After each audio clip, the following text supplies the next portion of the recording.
Hi, Megan. Hi, Christina. How's it going? It's good. Thanks for having me. Thanks for having Mayo. So I am the CMO of Mayo, along with our chief founder is Alan Chan. So Alan kind of started Mayo a little bit before I jumped on board. I jumped on board right before the pandemic hit last in 2020, last February. I sort of like had a meeting with Alan. He told me about the concept and I loved it. And then literally like that week, the pandemic hit. And then I was like, well, haven't met Alan again in person since then. But so we kind of had like a testing phase together, but it was, it's kind of perfect time to join a startup was during a pandemic. So a little bit about Mayo, and maybe you can ask some questions. But Mayo is Yeah. kind of it's in beta right now, so technically we do have a user base, but not a huge one. And Mayo is kind of built to help people like help each other. So help people nearby. So it's hyper local. It's an app-based solution. So essentially you just download Mayo on your phone and then it'll connect you with people within like a 4 block radius of you. So if you download Mayo on your phone and then go to it, it'll essentially tell you if you go on there and say like I say it's essentially to connect you with your neighbors. So I want to borrow some sugar. I ran out of making the COVID I banana had a bread and I flour. don't I have had a sugar, flour right? problem the other day. I needed flour so bad. I had to go to the store. I was like, I wish I knew my neighbors. Yeah, For right. pizza. But this like if everybody's on Mayo, then you can kind of get to know your neighbors a little bit and say Yeah. like, hey, I just need 1 cup of sugar, or I need my 1 cup of flour. And ideally your neighbors are also on Mayo, and if they're within a couple blocks of you, then they can be like, oh, here you go, like I can help you. And then maybe you don't meet in person, COVID rules or whatever, but they drop it on your doorstep, or you find a mutual solution and get your sugar. It's not made for like emergency situations, more just like friendly, get to know your neighbor, Yeah. help Is your there neighbor out. payment? Like, would I pay somebody? No, no, absolutely not. It's more just like mutual aid, right? So what were you doing before this? So before this, actually, and still during this, I have a full-time job Uh, in marketing, product marketing for a global payments business. okay. And what interested you about this startup? I just really like the idea of like helping your neighbors. And Alan's like he's got a really great background. He's worked for startups in the past. Uh, Sold I think the last startup he worked at, they sold their business to Google. And the concept of just, kind of this like mutual aid concept, getting to know people in real life instead of through sort of like apps um, like Facebook or yeah. uh, like next door, where like it just kind of turns into this another like forum to just like never see anybody in person, where like this kind of forces an interaction. Yeah, and I I feel just like, I mean, it's weird that you thought of it before COVID because I would think this was a COVID invented idea. Yeah, absolutely. And like I think originally the concept was we thought like it would really work on campuses, and then campuses kind of got shut down, like school campuses. And so we actually had a pretty good base of interns at the University of Washington, which is the local campus here in Seattle. Uh, And then school got kind of shut down, turned remote. And so none of them could really interact in person, but I really enjoyed working with those interns like remotely, never met any of them in person again. Um, but we couldn't really do anything in person. So no in-person events, like kind of shut down the like a lot of marketing activities. uh, But I think the concept itself is really could be like a really good COVID a way to like meet your neighbors like in a yeah. safe way, kind of figure out a way to interact with them, like given the like kind of six, lack you can't kind of break this 6 foot barrier. Like not a lot of people are kind of like Yeah. afraid to meet their neighbors right now and afraid to interact. And there's like this like, oh my gosh, like who's got a mask on, who doesn't? Like, oh my gosh, they're making me COVID. Mm. Yeah. So, I mean, walk me through. I mean, I've obviously been in your shoes, but you have this idea, you're building the app, you want to come up with a strategy, obviously, that's going to be like you're the CMO of this idea. Hmm. So, how are you, because so many people now I feel like have side hustles, they want to start their own ideas, their own companies. how are you framing that? Like, do you have any tips for how to conceptualize something? Like, if you told me when I thought of this idea like 7 years ago, how I would actually make it happen, I had no idea how to do Yeah. it. I mean, I think we're so like the good part for us is like the app is built like that was like the easy part, I would say. The challenge right now is just like it's like a lot of some of the ways we had initially like thought we would get traction, like in-person events, like all these ways to like or using students to sort of like get word of mouth out are kind of shut down. So then it's like, Yeah. and the other challenge with this app is like in order for it to be useful, you sort of need critical mass. Like if you get on the app and you don't see people on it, like you can't use it. And so I think that's why Yeah. we kind of went from like letting people, so the app is like available, but we kind of were like, okay, that that actually is a problem in itself is like you join on the app and because you're kind of limited to this like 4 block radius, you're going to get on the app and you're going to see no one to help you or you're going to have no one to help. So then we were like, let's just like keep it in beta and now let's just like get as much information on the user base. So then the next step is like trying to find like how can we get this critical mass. And so now we're focusing on sort of like apartment buildings and apartment managers because it's really useful for like these bigger communities and apartment building like large apartment buildings, which in cities like there's a lot of, and there's really some buildings have like these sort of siloed communication mechanisms, but a lot of them don't. Like my building that I live at now doesn't. Like sure, like our apartment manager will send it. Like actually last night, our building got broken into, and Wow.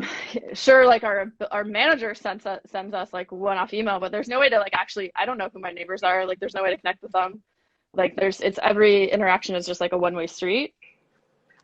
Well, how are you thinking about your content strategy, your marketing strategy? Like, what is the plan? Or how are you thinking about making a plan?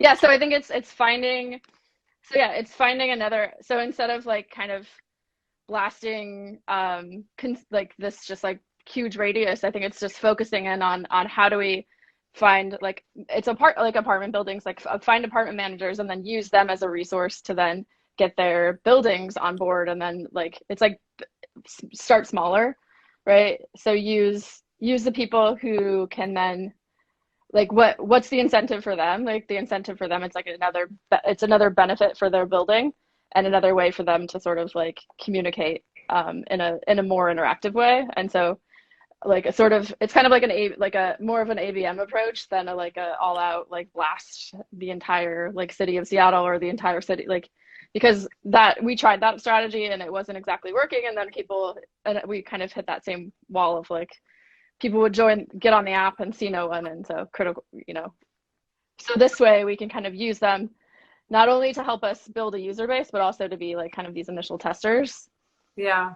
I mean, in New York City, nobody knows their neighbors and everybody wants Mm-hmm. to, but it's just like, that's not the culture to go say hi to people. Yeah, But it's funny because I absolutely. also have heard of a dating app that I'm sure there's a bunch of dating apps like this, but one person I've heard wanted to start a dating app. Like if you go to the grocery store and it finds like say who everyone is in the grocery store. If you're at a restaurant, it will tell you everyone that's in that restaurant that's on the app. And say you think someone's cute, you can like send them a drink from from the app. And I think I think it's a good idea. Yeah. Or like pay for their groceries, but obviously like it can get dicey. But I think the important thing is like when there's companies like you that are coming up with these ideas or companies like that are coming up, is showing me that like the way community was created is completely getting disrupted. Like first, Hmm. maybe you would go to schools and it would be like your classmates, or maybe at church you have your church community. But now everybody's artificially creating these new Hmm. communities based off of like localization or a purpose that you want to get to. And I don't think that it would ever have been possible before COVID to do that. And like for people to like be like, oh, I'm really connected with you. Or I feel Yeah. uh, like I would want to talk to you. Like I don't need to talk to you because I have my friends from school or I have my, Hmm. my classmates. So I don't know if there's ways to like jump on other communities, but I do feel like from the ground up is very interesting now, like versus like an apartment building complex. Maybe it's about the community and Yeah. like the cup The of sugar is one thing, but there's also deeper, more like maybe if you can even do more of an emotional based appeal to people, this could be a good time to do that. Like suffer from loneliness, depression, Mhm. you know? Yeah, no, absolutely. And yeah, I think that's another sort of appeal of the app is like it kind of we've actually been working with a senior like a sort of the senior center. And so like the issue with like people who used to go, like a lot of older people, they might be independent, like they live alone, they live independently, but they used to have these like community resources where they could Yeah. go and get interaction, and now they can't even like, they might not even be able to go to the grocery store because that's like that's a dangerous situation for them, and they have like literally like they're just completely isolated. And so this might be another way, an avenue for them to sort of get some Yeah. sort of interaction. Are you thinking about like just to go back on the content strategy because I feel like that's where our audience would really like want to like talk like learn from. How are you thinking about like ads versus influencers versus email versus like creating content? How are you going to think about rolling all that out for awareness?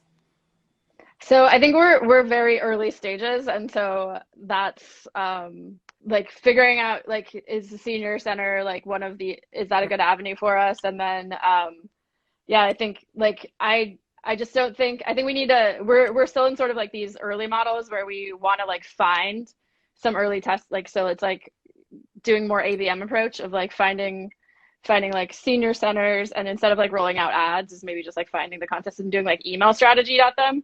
Like I think email is a more targeted, personalized approach. Ads, like having them find you, I think is really hard with what we're with us, because like they, it's not really a problem they know they need to solve yet, right? So if they know, if so we kind of have to do more work to explain why this is a problem they should be solving, and it's hard to do that in one little ad. So I think it's Communities more are like tough to build. Like yeah. like I mean managing for me I have like two sides too. We have the photographers and we have the buyers. So it's like really like getting in people's mind of like why that community is valuable to them or what Hmm. would it take to create this valuable community.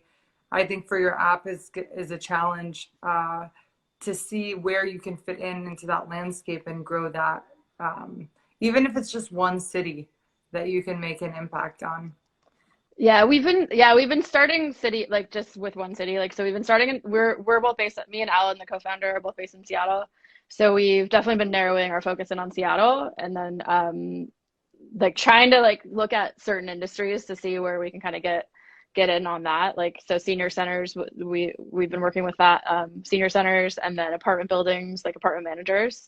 And Uh, then the other like the third kind of strategy is like local businesses, is kind of going to them and sort of like offering them a way to communicate with their, like this is another way for them to communicate with people hyper locally, like so like Uber Eats and like those type of apps.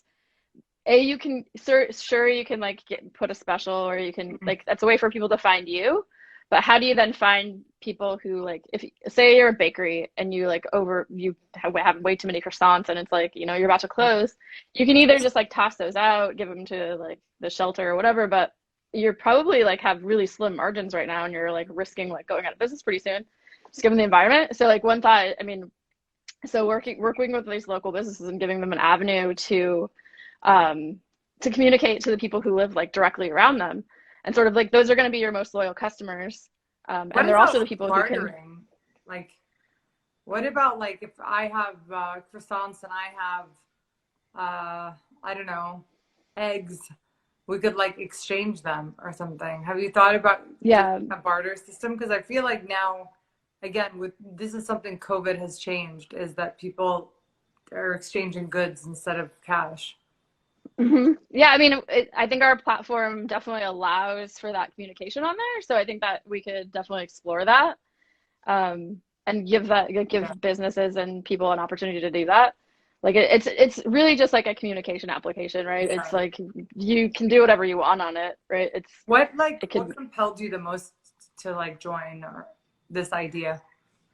I think I was looking for something where it felt like a little bit like where like an I just like the idea of like something where like there was like a real interaction, like a human interaction involved, and then also something where like there was sort of like this just like helpful kind of sit like and I mean there like this can like Mayo can be anything, right? Like I think the with Mayo is kind of this ambiguous term, and I actually, to be quite honest, like I don't like mayonnaise, but Mayo is like it's like the special sauce, so it's like the mayo is just the enabler. It's like you put two pieces together and like you always need something extra, and so that's what mayo is like. And so like mayo is just the enabler of this like these two people or these two interactions, and so whatever that is, it's just like you need a way to do it. And so I just like the concept of it's like kind of bringing people together in a and like yeah sure it's like still using technology and it's using a phone and it's using the concept of social media in a sense, but it's kind of turning it it's like kind of turning it around and kind of creating this in person I guess interaction. That's great. Well, it's a great idea, and I like wish you the best of luck with it. Thanks. And when you start to use images and content, let me know. Maybe we can I mean, yeah, brainstorm some ideas. we definitely have been. I mean, we've got our website up, so if anybody wants to check out, it's heymayo.com, and we still like I'm starting to get social media back up and running, so I will definitely be checking you guys out, and I'm always a fan of better photography, so it's my side gig is um freelance. I mean, not really. It's like amateur cell phone photographer. So I That's great. appreciate I We appreciate sell good. cell phone photography, by the way. Really. If you Oh, have okay, some maybe good I'll. if you have some good cell phone pictures, we'll take it. But we Sweet. also, I mean, we used Dosh app was one of our first customers. They started using us, and like nobody knew them, and then they became Yeah. a huge company. Wow. And basically, like all the little companies that I'm seeing, with them, it's like volume. It's like Yeah. the amount of content that you're putting out there is just like has to be enormous for people to start paying attention to you. Yeah. So. Do you have tips for like for people like us like trying to I mean, you've got a pretty big following and you've kind of I love what you've done. Thank you. Yeah, I mean, we have tons of small businesses and freelancers on Scopio that use images. I think number one is volume, and then I like to say number two is email. Like you should email, even if you have a list of 10 people, start emailing them once a week, and then that Mm-hmm. list will go from 10 to 100, and then Mm-hmm. 1,000, 2,000. It's organizing your emails, I think, is the most neglected part of starting a business. Mm-hmm. Get your CRM in anytime you like you should after you get off the phone with me, like make sure you write that down because when you launch and whatever and you need a favor, like you'll remember that, oh, I said like I'd love to help. So you have to like remember all those people. It's very important. But on the content strategy side, LinkedIn is a huge player. Like people don't like see it. So I would work on your LinkedIn profile and start to update your like stories.